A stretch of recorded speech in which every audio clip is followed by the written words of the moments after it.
Saltwater Orchard, Chapter 5, Ryan. No, no, no, Ryan muttered under her breath as her car made horrible gasping and rattling noises, just as she pulled into the barn that night. She knew little about cars, but she knew enough to realize it was making sounds that weren't normal. 2 weeks ago, she'd moved out to the farm. The room they'd found that first night was a perfect little hideaway. It hadn't taken long to clean out the dust and old things. The bed was just big enough for them. The room was far cozier than staying in the car. Even though Erica was still excited about the adventure of living on the farm, Ryan wasn't as enthusiastic about it. Still, she kept up appearances for her daughter. The extra work of staying hidden was taking a toll on her. She was sure the bags under her eyes had grown since they'd moved in. There was an outhouse in the back corner of the barn that was still usable, although Ryan shuddered at remembering the spider which had greeted her one morning. She'd been half asleep when she pushed the door open. The arachnid had been hanging at face height. She'd almost swallowed the thing after gasping in shock. She ducked with flailing arms to make sure it hadn't landed on her. Since that day, she kept a broom nearby and opened the door carefully, weapon ready to sweep away anything dark and fuzzy. Erica had jumped with joy when they'd found the old hand pump tucked behind the barn. Her daughter had volunteered to pump the water to see if it still worked. The water had flowed after only a few hard pumps, which surprised Ryan. They could stay clean with sponge baths. They used the stove at night to heat the water as well as to take the chill out of the air. The darkness hid any smoke rising above the tree line. Erica loved how they heated the water on the stove and used a basin of warm water to wipe down. Washing their hair was harder, but doable. Ryan longed for an actual shower. Her stubborn streak was the one thing holding Ryan back from asking for help. She had been contemplating asking the ladies she worked for if they knew of anywhere she could rent. Brenda, Colleen, and Abigail probably knew at least 3 or 4 options just off the top of their heads, but she couldn't bring herself to ask. She should be able to provide for her daughter on her own. Ryan hated they were staying somewhere they didn't have permission to be. Homeless, squatting. She knew she was letting her pride get in the way, yet here she was anyway. She prayed God and whoever owned the land now would forgive her. She hadn't been to church since she'd left the trailer and arrived at the farm. She couldn't face Pastor Peter and the others at church, knowing she was doing something wrong. Sighing, she laid her head against the steering wheel and once more prayed, even though it seemed God was so far away lately. God, I can't do this anymore. I just can't. Her voice trailed off as silent tears ran down her cheeks. She quickly wiped them away, hoping Erica wouldn't notice. She needed to be strong for her little girl. With the car giving her problems, they would now have to walk wherever they needed to go. It wasn't like she could ask for a ride, considering she didn't want anyone to know where she was staying.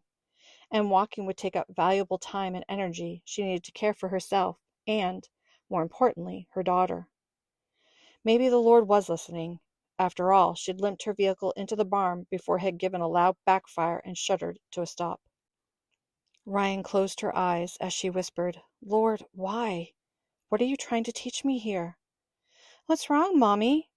Erica's innocent voice floated forward from the back seat. Ryan worked to hold back the tears she felt rising once more. She didn't have time to cry. At least she had tomorrow off. She'd have time to figure out what to do. The sisters were being so great about letting Erica come to the restaurant, since Ryan had found no one willing to babysit. Her daughter wasn't pleased with the arrangement, but she changed her mind when Brenda offered to teach her how to bake. On top of living on a farm like Laura Ingalls, Erica was now learning how to bake bread, cookies, scones, and hand pies. She thought life couldn't get much better. While Ryan wasn't thriving, it was clear her daughter was. Maybe even more than she'd ever had before. Mommy? She felt her little girl climb over the seat and curl up beside her, snuggling into her side. Given that Ryan's little Honda Civic was nearly 20 years old and had almost 300,000 miles on it, it wasn't surprising that it was giving her troubles.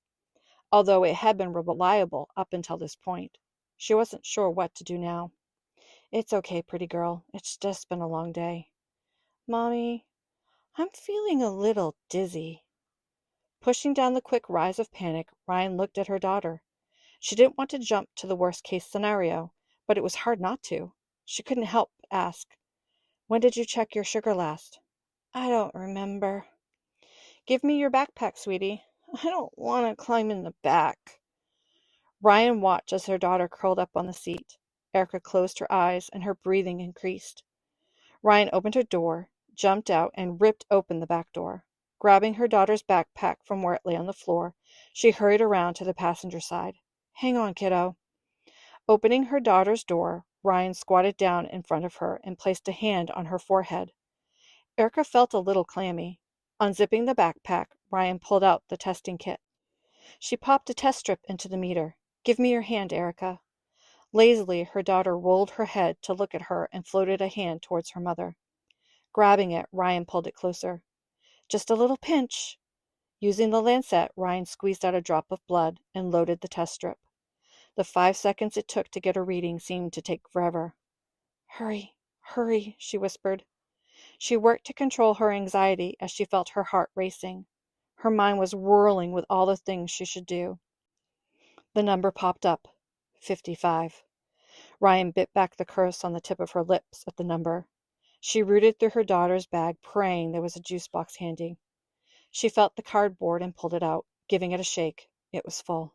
"Thank God. Erica, drink this. Come on, baby." "What? I don't wanna." Erica looked at her with unfocused eyes. Ryan didn't bother to argue with her daughter. Quickly popping the straw into the container, she placed it between the little girl's lips, holding it there. "Drink." Without arguing, Erica sucked down the sweet juice. With her other hand, Ryan rummaged around in the bag for another juice box. She came up empty. Slurping noises came as Erica reached the bottom of the drink. Ryan knew she should give the juice time to work, but she hated how long it could take. She rummaged again in the bag, looking to see what she could find. Whoever had come up with the 15-15 rule of eat 15 carbs and wait 15 minutes had clearly never had a child with a rapidly decreasing blood sugar. Her hand wrapped around a squished granola bar in the bottom of the bag. "Eat this too, baby." She unwrapped the bar and handed it over. Erica reached out a clumsy hand and grabbed the bar, munching slowly on it. Ryan glanced at her watch to see how much time had passed. Only 5 minutes. It seemed like forever. "Mommy, what's that noise?" Ryan had been so focused on her daughter that she had missed the sound of tires on gravel. Someone was pulling into the driveway. Chapter 6. Richard. Richard sighed with relief as he pulled into the dooryard at his uncle's farm. Putting the car in park, he sat as he took in the inheritance sitting in front of him. He was now the proud owner of an apple farm, complete with a house, a barn, and multiple outbuildings. The last 2 weeks had been a whirlwind of activity. While he was eager to start his new adventure, he wasn't ready to do it without a backup plan. It had taken time to find someone to sublet his apartment for the next year. He wanted the option to return to Portland if things didn't work out in Haven. His only regret was how he'd ended it with Sloane. He'd thought proposing might help move their relationship forward. At least, that had been the impression she'd given him, but that had all been a colossal failure. Sighing, he closed his eyes as he remembered her visit last night.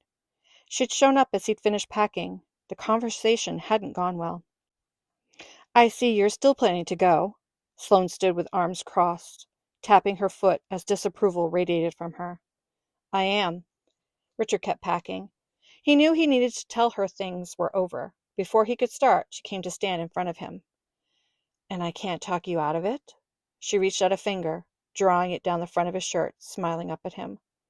Normally, that would be enough to get his heart racing, and he would do anything she asked. But now he took her hand, removing it. She'd hurt him more than he'd realized when she rejected his proposal. While he still found her attractive, he realized he didn't really love Sloane. Not like he should if he was going to commit his life to her. He'd recognized he was only with her for the boost she could give to his career, and he hated to admit it. Some fear what she could do to his career if they broke up. Leaving for Haven was giving him the perfect excuse to break things off. If he ended up back in banking at the end of the year, he could restart his career on his terms rather than on how Sloane wanted him to act. "Sloane, I'm going to Haven tomorrow, and I'm excited about this new adventure." She pouted at his words, another method that had worked in the past to get him to change his mind. She opened her mouth to speak. Richard held up a hand. "Maybe it's better if we just ended this. We don't want the same things right now. I think you'd be happier if you moved on and found someone more compatible." Sloane's brows narrowed in anger. Her voice was tight as she responded. "Richard, you're going to regret this. No one leaves me. No one." Spinning on her heel, she walked out the door, slamming it behind her. Richard winced even now at the memory of it, although there was also a feeling of relief. For the first time in a long time, he felt like he could make his own decisions without worrying about how Sloane would react to it. Getting out of his truck, Richard stood and stretched. Despite the fading light, he thought there was time to take a quick look around the farm before it was too dark. He would have been here sooner, but he'd forgotten what the roads were like. Google had said it would take an hour and a half, but it had taken an extra 30 minutes due to slow drivers and large potholes. Stepping around the holes in the steps, he cautiously put his weight on the front porch. It seemed firm. Striding to the front door, he gave the doorknob a twist. Locked. Huh. The lawyer handling his grandfather's estate had said nothing about needing a key, and hadn't included one with the final paperwork either. Richard had just assumed the building would be open. During all his visits, Richard had never seen his uncle lock the house. Standing with his hands on his hips, he turned to survey his surroundings. The barn was to the left. A storage shed nearby caught his attention. His uncle used to store his lawn tools there, and he wondered if there might be something inside that would help open the door. He hurried towards the shed. He hit the metal tab to open the door latch and pulled. The squeak of hinges sounded loud in his ears, with all the quiet surrounding him. Uncle Art lived a couple miles outside Haven. His acreage ensured he had no neighbors. Richard heard only the gurgling of a stream running nearby and a few insects serenading the end of the day as the sun continued to dip towards the horizon. Pulling out his cell phone, he tapped open the flashlight. He held it high and looked inside the dark shed. Uncle Art had all his tools hanging neatly on the walls or tucked under the workbench nearby. Orderly as always. He stepped inside. Turning, he noticed a key hanging on a hook near the door. On a hunch, Richard took the key and hurried back across the overgrown lawn to the front door. He slipped the key in the lock. It turned smoothly. Go figure. Even though the house was locked, the key to open it was in an unlocked shed. Pushing the door open, he coughed as a slight breeze caused dust to swirl up. He reached for the light switch he knew was inside the door, flipping it on. Nothing. Just as he'd remembered, the front door opened into the living room. Uncle Art's old recliner still sat there. Beside it was a table piled high with seed catalogs, farming magazines, and novels. Uncle Art had been an avid reader. Richard knew the next room used to be full of shelves loaded with books. Sure enough, inside the den, bookshelves covered the walls. His uncle had books shoved in everywhere on the shelves and piled on the floor. Uncle Art never got rid of a book once it crossed the threshold of his house. "They're like old friends. How could I get rid of any?" Richard chuckled to himself. Now he'd be stuck going through them all. He doubted he would save many. He didn't feel the same way about books as his uncle had. Besides, he wouldn't have much time to read this year, not if he wanted to make sure the farm turned a profit. Walking along one shelf, Richard ran his fingers along the titles. His uncle had liked a variety of genres, and the titles reflected that. There were a few Louis L'Amour, some Clive Cussler, and lots of Tom Clancy. He even had Diana Gabaldon, Lee Childs, and James Patterson. He noticed a few Francine Rivers and Terry Blackstock as well. He headed towards the first floor bedroom. There was a queen-size bed between two windows. A quilt, all browns and white, with some red still covered it. He recalled his uncle telling him how his great-great-grandmother had made it. It was one of the items she'd brought with her when she immigrated from England in the late 1800s. He crossed the room and opened the door to the small half-bath he helped his uncle add one summer. "I'm tired of walking clear across the house to use the head. Seems like we don't need all this closet space. Let's see what we can do." It looked the same, just more tired and dirty, like the rest of the house. Going back into the bedrooms, he crossed the room and went out a different door. He was now in the kitchen. He could walk from one room to the other on the first floor without ever going into a hallway. In the kitchen, he ran his hand over the big, black, old-fashioned cook stove, still taking up half of one wall. The slate sink took up most of another. While his uncle had running water, whoever had added plumbing to the house had kept the hand pump at one end of the sink. They'd simply retrofitted it to act as the faucet. Richard remembered being completely fascinated by it when he visited. The door to the backyard was off to the left side of the stove. He walked over to check it. Sure enough, the deadbolt was closed. He stood in the kitchen, hands on his hips, as he looked around. Everything seemed as if his uncle had simply gone to town and would be back at any moment. It was all neat and put away. Other than a layer of dust, the house looked capable of housing Richard. He nodded. He could camp out inside tonight. Calling the electric company to get the electricity back on would be his priority tomorrow morning. Then he could tackle cleaning the place out. The size of that job was overwhelming. He rubbed a hand through his hair.